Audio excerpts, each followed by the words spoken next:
Well, here we are. I forgot to. Oh, golly, 3-point turns. Ugh. If I had a car this big, I'd definitely smack into every wall intentionally. Yep. Not like it makes a difference. Shit! Oh my god! Ah! You don't see that in your V8 supercars. No, we don't have things to run up. Yeah, well, shut up. Maybe we should. Yeah. You ever think about that one, That's the smart thing. guy? That's the thing that's missing. Tell me about your love life. So, how's your love life?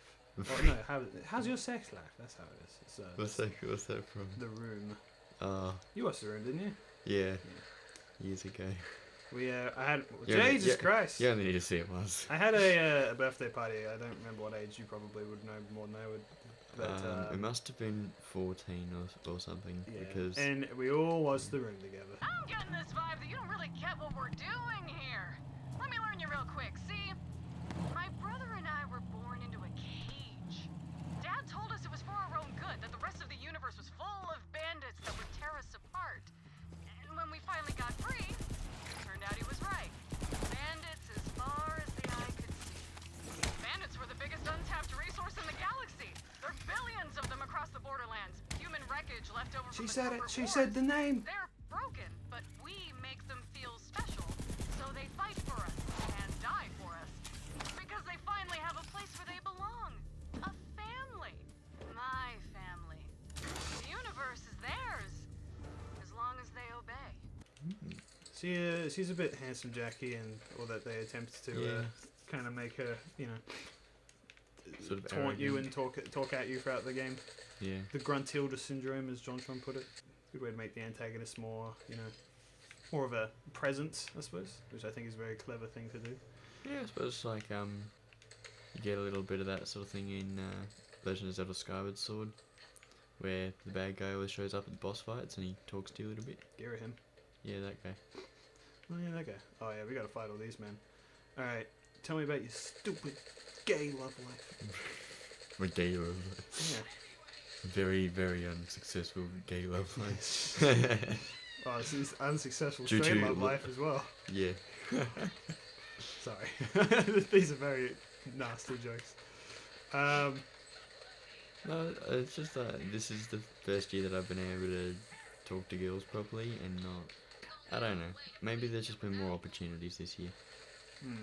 It's like, whatever situation I'm in, it's just turned out the way it has. And at uni you didn't really have that sort of opportunity because you're in a big group of people doing group project. Really? I'd imagine that's the perfect opportunity. I don't know. I mean, compare it to my life, I don't know. where I'm They're literally at home all day, every day. I guess there just wasn't any girl that I thought that I had feelings for in uni, Okay, this again. except for one. But There was none but at that all, was- except for one, but that's an exception because... no, that was a brief thing Ah, because she was someone that we went to primary school with. ah. But she was like the older sister of someone that we were in from our class. Like Sweet. the older sister of a girl in our class. But like I had a very brief crush on her. Basically, over a weekend, I was like, I can't stop thinking about this girl. I gotta text my friend who knows her and find out what's going on. And she's like, yeah, she's got a boyfriend. I'm like, alright, that's fine, whatever. Yeah. And so, but I think every time I have interactions with a girl, I just get better at it. Well, that's, I mean, Like yeah, I that's get good. You're less, learning, you're less changing. awkward and more relaxed and don't just do weird things. Yeah. I mean, it sounds straightforward when you say it like that, but I like to be very honest and blunt with people, Yes, I know. and you can't just do that. The bluntness is an interesting trait because some people appreciate it and a lot of people really don't. But I didn't have that sort of trouble with this recent girl who I've been talking to in my course that I've been doing, Yeah. and just from, I think, what was the thing? A whole bunch of us were stuck on a part of a book that we were doing, and so we all got sat together so that we could do the book and answer all the questions, and she was in that group, this girl that I'd been that the like 2 girls that I'd noticed in the room, and that I would like throw glances at occasionally. But on this occasion, we were in the group, and then I think I moved chairs to sit next to her because like I was a bit further away from everybody else. I thought, alright, if I sit next to this girl, we'd all be able to work closer as a team, and so I did that, and that was fine. I'm sorry, I have to pick this up. Yeah, you I have do. nothing else to do. I noticed. Yo, Ellie, got that astronav chip? It's time! Woo! I can't wait to leave Pandora. I've been here so long it's in my bones, and that's a verified medical condition anywhere else you go. I just want to explain real quick what this is. This is a Typhon de Leon little echo log. Right. Typhon de Leon is the first ever Vault Hunter, and he's Oh. very, very famous. He's sort of like a Indiana Jones type character. Mm. You'll see and hear about him throughout the whole game. This is like a side questy thing. We won't do them now, but it's just kind of important. I He's don't know how much they talk about him in the story. A pioneer, the great pioneer. Yeah, you could say that. He was the first ever person to find vaults, basically. Yeah. And he's very, very famous. And he's like dead now. Well, I assume so. It's like a legend. Yeah, he's kind of a legend. Well, I mean, he was a real person. But Yeah. anyway, I just needed to point that out. Alright. Listen, I'm going to be blunt with you. The second I go in there, story's going to take Yeah. control. So, we can mill around for a bit. I can actually That's probably... right. Is there like another side quest that we have going? No, there isn't. I just want. Yeah. I'm Well, a just- believer in finishing stories as all Oh, in a okay. timely manner. So there are a couple of things I can. This isn't a probably do. podcast, right? This is what you get. Yeah, I have a thing that I want to go do.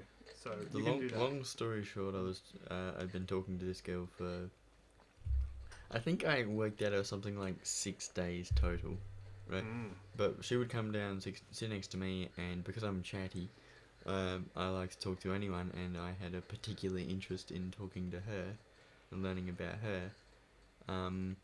And then like she said she wants to do this other course somewhere else. She didn't have to be in the course that she was in, and also was sporadically unwell at various occasions, which wasn't very helpful for me.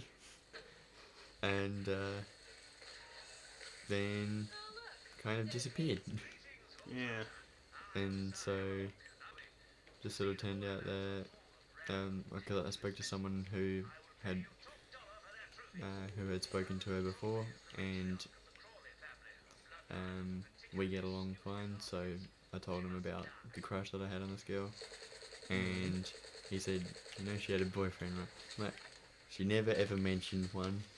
It's kind of a weird it's just- thing. It can be yeah. considered pretty rude to mention that you are in a relationship, but at the same time, because if it's not like come out naturally is the thing. Yeah, But at the same time, people want to know that kind of stuff, Yeah. in case they have an interest. yeah. And also to help establish the nature of the relationship.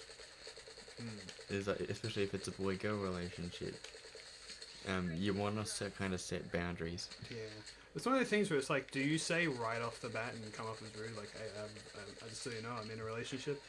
Because it's a bit presumptuous as well, if you were to say that. Yeah. It's kind of a weird thing. But the strange thing about it is that after I found out that she'd had a boyfriend, and so that sort of explained why Okay. she just sort of disappeared. But she'd also implied that we were only friends at this course and in the context of doing the course. I gave her my card, and I assume it's going to go in the bin, but because that's what I assume everybody does with it, it goes in the bin. Because nobody has ever contacted me What's it? who I've given the card to. I mean, Like, I don't know. well, Just because they haven't yeah. contacted me doesn't mean that they've thrown it away. Yeah. I don't know. But I didn't hear it from her either, so I can't be sure what the actual situation was. Never assume. Remember? Exactly. But anyway, the problem was with hearing that is that it made me feel like I'd done something wrong, when I actually hadn't, and we had a good relationship while she was at the course, and so I need to take that in my stride and say, it was great. I was fine. Yeah. And so I need to take that as, you know, I think there's always lots of lessons in that, and I can take that to the next person, whoever it ends up being. It's good. It's you know, it might seem like a small thing, but to be able to like look at an interaction like that and say, well, I like to, instead of seeing it as a total loss, Yeah. you know, you look at it as an opportunity, like, oh, you know, like I got something out of this, you know, Yeah. and the next time it happens, which it probably definitely will, you know, you'll be prepared. I'm gonna use a shotgun because I like them. Yeah. And you'll have learned something, you know. This experience, as all experiences are, it led to something, Yeah. you know, and you got something out of it. And I know I keep saying the same things over and over again, but you'd be surprised how many people they don't, you know. They just go, well, it wasn't my fault. I didn't do anything wrong. It was all their fault. Yeah. You know. Not to say that it's your fault, but you know, that they just don't look at it like that, and they just go, well, it's like, well, it's the universe that's against me, rather than, you know, oh, I can take this opportunity. At the moment, I feel like it's going all for me because I'm now like a permanent feature of the girl table. Like I'm sitting there chatting to everyone. Mr. Ladies Man. No. Is there anything else you wanted to say before we well, end? the main thing we can. This episode can just go on. You know, I don't. Yeah, know. the main thing. Stephanie, fuck you. That made it difficult. That she's gone is the emotional investment. I think I emotionally over-invested in talking to her, Yeah. and so knowing she's got a boyfriend and her being gone, may never see her again. I now have to sort of disconnect, and that's really difficult because you know I'd been obsessing about it for 3 weeks, and that was really difficult. Yeah. Like it was so difficult that I had to try to suppress. I was drinking to try and suppress some of that. I wasn't drinking a lot. I would have like 1 or 2 drinks a night. Yeah. And that's just to sort of slow down the number of brain processes going on, and they're all like unnecessary processes that I don't need to be thinking about, and so just sort of wasted a lot of time. Yeah. Which is unfortunate, but No, it's not a waste. But you, like I said, you learned something from it. I did. I try to learn something from everything anyway. And it's nice to know that you're keeping your head up and you're positive. Yeah. And you got all these girls at your feet. I'm not the sort of person to do like an opening line though. I'm not good at my first line, even if it's like a casual Pickup line. Not a pickup line, just like the first interaction. Because with this girl that I had a crush on, the first thing I did was like she hadn't been in class the day before or something, or the week before, and I had this hilarious piece of paper that I'd written. I was like, check this out. She didn't read it for a second, and so I was like, no, read it. It's good. It's hilarious. And so she did, and then she gave it back. And then there's this other girl that I'm talking to now who I don't have feelings for, which is good. I like having no feelings for people. It does make life a lot easier. I'll tell you how much. My first line was like, "What brings you here?" It's so bad. Like, and she was like, That's like I'm unemployed. Like, yeah, everyone's unemployed. That's why we're all here. Yeah. Well, you know, but that's good though, because it's a common ground, you know. Yeah. Unlike for me, for instance, you know, when I'm meeting women, it's a little bit hard because I can't really say that I have a proper job. Yeah. It makes it embarrassing. Well, if you're doing that through the online dating apps, don't you just chat forever before you meet up? Yes. Yeah. But you know, that chat could go not so well. And there's also there's expectations of how the chats are supposed to go. They're supposed to be like pickup lines, and well, maybe that's just the side of it that I've seen. The other side of things was I was writing a lot of journals as well to try and understand what I was going through. There was one where I wrote I think I wrote 4 points that were sort of ways to go about things. Like, if you think you might have a chance with this person, or you think there's something going on, what I wrote was, it isn't what you think it is unless it's confirmed.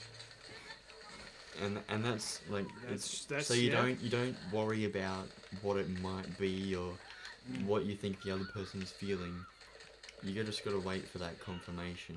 Like, even if you have like a one night stand with someone, you're not dating until you talk about it. I'll say just a little extra caveat to it as well. Yeah. If you really want to know the answer, be the one to ask. Yeah.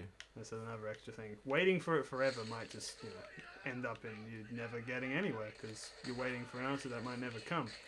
But the point is, don't assume things. The next one is anything can happen with another day.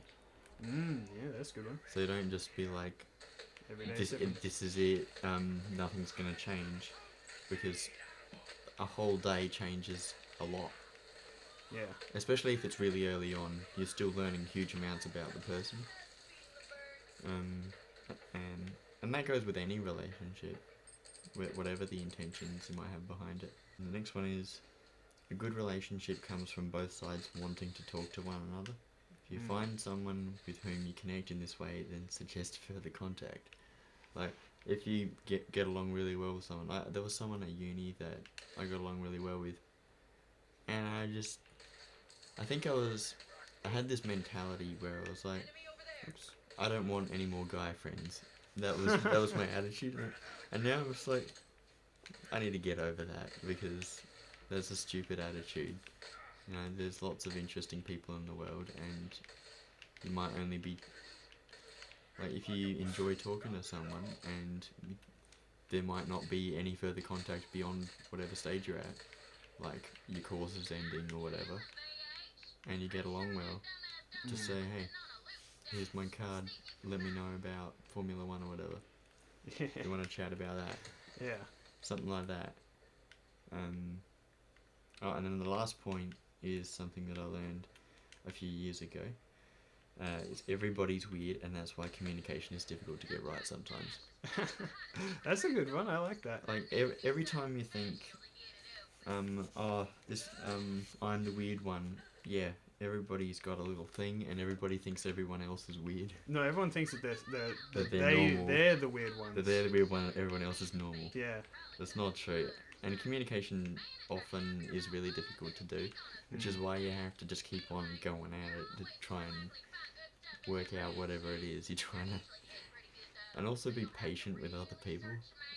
Like, you don't just take whatever little thing they say as being everything. Yeah, that's the thing. Yeah, people only think about themselves, and this is not supposed to be a negative thing or anything. It's just they only have their own perspective. It's just mentality. Everyone is self-conscious and always thinking about not how other people came off in interactions, but how they did in interactions and stuff. Yeah. And if they're not, then they're probably a bit egocentric, egotistical. Or they just have their mindset in other things, and they have a certain attitude towards. Yeah, it's very rare that someone will. Yeah. Just constantly focus on you as much as you might yourself, and as I say, you as in general as well. Anyway, we should probably end this episode here. Yep. So in the next episode, we're going to be doing some pretty fucking heavy story stuff. Yay! Sorry that we milled around a bit this much, but Mabeanie has some things he wanted to get off his chest. Yes. It's called Brad. That's good. Good way of destroying everything he just set up. Yeah. Such a gentleman.